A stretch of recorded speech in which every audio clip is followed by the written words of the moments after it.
Assalamualaikum warahmatullahi wabarakatuh. A'udzubillah, bismillah, alhamdulillah, wassalatu wassalamu ala rasulillah Sayyidina Muhammad ibn Abdullah wa ala alihi wa sahbihi wa mawalah, amma ba'du. Anak-anak yang Bapak cintai dan Bapak banggakan, alhamdulillah, hari ini ataupun saat ini kita masih dalam suasana di bulan suci Ramadan, yang mana mudah-mudahan ibadah kalian, wabil khusus ibadah puasa kalian yang sudah dikerjakan ada dalam penerimaan Allah Subhanahu wa taala, dan mudah-mudahan kalian selalu diberikan kesehatan di dalam menjalani ibadah puasa Ramadan tahun ini. Anak-anak yang Bapak cintai dan Bapak banggakan, di bulan suci Ramadan, sebagaimana yang telah kita ketahui bahwa bulan suci Ramadan ini disebutnya merupakan bulan turunnya Al-Quran.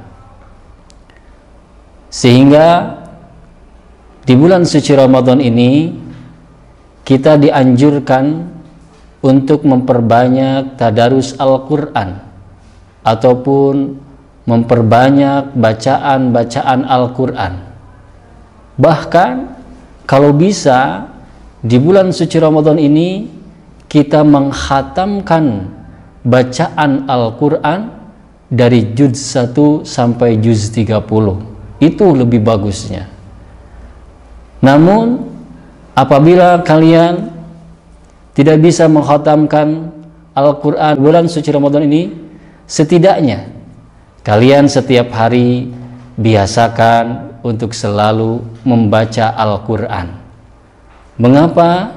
Karena Al-Quran merupakan pedoman bagi umat Islam.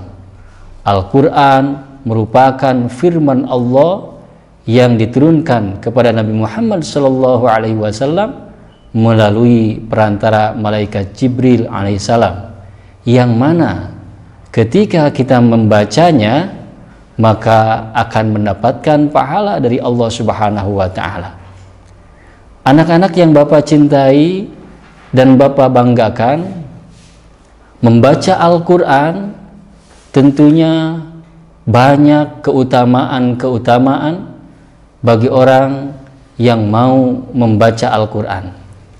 Di antaranya, yang pertama, membaca Al-Quran itu akan mendapatkan pahala yang berlipat dari Allah Subhanahu wa taala. Kita sudah tahu bahwa satu huruf Al-Quran yang kita baca, maka Allah akan memberikan 10 pahala. Apalagi di bulan suci Ramadan seperti saat ini, tentunya pahalanya akan dilipat gandakan oleh Allah Subhanahu wa taala. Bisa kita bayangkan anak-anak, ketika kita baru membaca Bismillahirrahmanirrahim, itu semuanya ada 19 huruf. Kalau dikalikan 10 saja, maka pahala yang akan diberikan oleh Allah sejumlah 190 pahala. Tentunya tadi disebutkan di bulan suci Ramadan ini akan lebih dilipat gandakan pahalanya dari Allah. Selanjutnya anak-anak, keutamaan yang kedua dari membaca Al-Quran adalah bahwa dengan membaca Al-Quran itu bisa menenangkan hati kita. Dalam artian ketika kita sering membaca Al-Quran, hati kita akan menjadi damai, hati kita akan menjadi tenang, hati kita akan menjadi tentram, akan dihilangkan kesulitan oleh Allah, akan dihilangkan kegelisahan oleh Allah, dan akan dihilangkan dari segala macam-macam yang bisa mengkhawatirkan diri kita. Itu dikarenakan dari keutamaan membaca Al-Quran. Sebagaimana firman Allah disebutkan, ala bidzikrillahi tatma'innul qulub. Ingatlah, hanya dengan berzikir kepada Allah hati kita bisa menjadi tenang. Ketika kita membaca Al-Quran, itu sama dengan kita sedang mengingat Allah Subhanahu wa Ta'ala, karena Al-Quran berisi firman Allah yang suci. Anak-anak yang Bapak banggakan dan Bapak cintai, selanjutnya keutamaan dari membaca Al-Quran, bahwa orang yang senang membaca Al-Quran, maka orang tersebut nanti akan mendapatkan syafaat dari Al-Quran. Sebagaimana baginda Rasulullah Shallallahu Alaihi Wasallam pernah bersabda, Iqra'ul Qur'ana fa innahu ya'ti yaumal qiyamati syafi'an li ashabihi.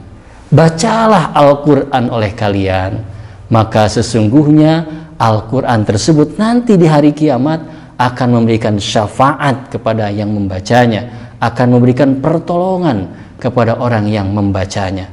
Sungguh luar biasa fadilah keutamaan dari membaca Al-Quran ini. Jadikan Al-Quran sebagai sahabat kita anak-anak. Jadikan Al-Quran sebagai favorit bacaan kita dalam kehidupan sehari-hari. Jangan pernah kita meninggalkan bacaan Al-Quran dalam kehidupan kita. Sungguh akan celaka, sungguh akan tidak akan mendapatkan ridho Allah, tidak akan mendapatkan rahmat Allah orang yang jauh dari Al-Quran. Selanjutnya anak-anak yang Bapak cintai, keutamaan yang keempat dari orang yang membaca Al-Quran, yaitu bahwa orang yang gemar membaca Al-Quran, dia akan terus disertai oleh para malaikatnya Allah Subhanahu wa Ta'ala. Sebagaimana sabda Rasul, Al-mahiru bil Quran ma'as safaratil kiramil bararah. Orang yang lancar membaca Al-Quran, maka orang tersebut akan selalu bersama, disertai malaikat-malaikat yang mulia yang selalu taat kepada Allah Subhanahu wa Ta'ala. Dalam artian anak-anak, orang yang gemar membaca Al-Quran itu akan selalu ditemani oleh para malaikat-malaikatnya Allah. Ketika orang tersebut ditemani oleh malaikat-malaikatnya Allah, maka yakin orang tersebut akan dijauhkan dari godaan syaitan. Dan yang terakhir, yang kelima, keutamaan membaca Al-Quran itu adalah bahwa orang yang gemar membaca Al-Quran, dia akan diangkat derajatnya di sisi Allah Subhanahu wa Ta'ala. Dalam artian, orang yang gemar membaca Al-Quran tadi akan mendapatkan syafaat. Lalu ketika dia mendapatkan syafaat dari Al-Quran, otomatis derajatnya akan ditinggikan oleh Allah dan dia akan dimasukkan ke dalam surganya Allah Subhanahu wa Ta'ala. Anak-anak yang Bapak cintai, bulan Ramadan, bulan kesempatan bagi kita untuk lebih meningkatkan kecintaan terhadap Al-Quran. Jadikan Al-Quran sebagai pedoman kehidupan kita. Jangan jauh dari Al-Quran. Biasakan baca Al-Quran setiap hari. Karena tadi disebutkan, setiap huruf Al-Quran mengandung pahala yang berlipat ganda, mengandung barokah yang akan Allah turunkan, mengandung rahmat yang akan Allah turunkan kepada kita semuanya. Anak-anak yang Bapak cintai dan Bapak banggakan, selanjutnya ketika kita membaca Al-Quran, jangan lupa bahwa membaca Al-Quran itu ada etika dan adab-adabannya. Di antaranya, ketika kita akan membaca Al-Quran, kita harus mempunyai wudhu. Jangan berani-berani kita pegang Al-Quran tanpa mempunyai wudhu. Itu merupakan etika terhadap Al-Quran. Lalu yang selanjutnya yang harus kalian perhatikan ketika membaca Al-Quran adalah jangan menyimpan Al-Quran di bawah. Ya? Dalam artian, jangan menyimpan Al-Quran itu sejajar dengan kaki kita. Akan tetapi, ketika membaca Al-Quran, peganglah Al-Qurannya sebagai tanda ta'zim, penghormatan kita kepada Al-Quran. Lalu yang selanjutnya, etika membaca Al-Quran itu adalah biasakan, usahakan ketika kita membaca Al-Quran, yaitu menghadap kiblat. Lalu Ketika membaca Al-Quran, etika yang selanjutnya adalah usahakan ketika membaca Al-Quran yaitu bacaannya dengan tartil. Bacaan tartil itu adalah bacaan yang dibarengi dengan ilmu-ilmu tajwidnya. Jangan asal baca, tapi harus disertai dengan ilmu tajwidnya. Itulah anak-anak, diantaranya adab ataupun etika yang harus kalian lakukan ketika membaca Al-Quran. Sekali lagi, Bapak harapkan bulan suci Ramadan ini menjadi titik tolak untuk kalian untuk lebih mencintai Al-Quran. Mudah-mudahan dengan kalian mencintai Al-Quran, dengan kalian gemar membaca Al-Quran, kalian semuanya dijadikan oleh Allah menjadi anak-anak yang soleh dan solehah, dan tentunya kalian nanti di akhirat mendapatkan syafaat dari Al-Quran, dan kalian masuk ke dalam surganya Allah Subhanahu wa ta'ala. Anak-anak yang Bapak cintai dan Bapak banggakan, itu saja pertemuan kali ini mengenai tadarus Al-Quran ataupun membaca Al-Quran. Mudah-mudahan ada guna dan manfaatnya, dan mudah-mudahan kalian bisa mengamalkan dalam kehidupan kalian sehari-hari. Sekian yang dapat Bapak sampaikan. Terima kasih. Wallahul muwafiq ila aqwamit thoriq. Assalamualaikum warahmatullahi wabarakatuh.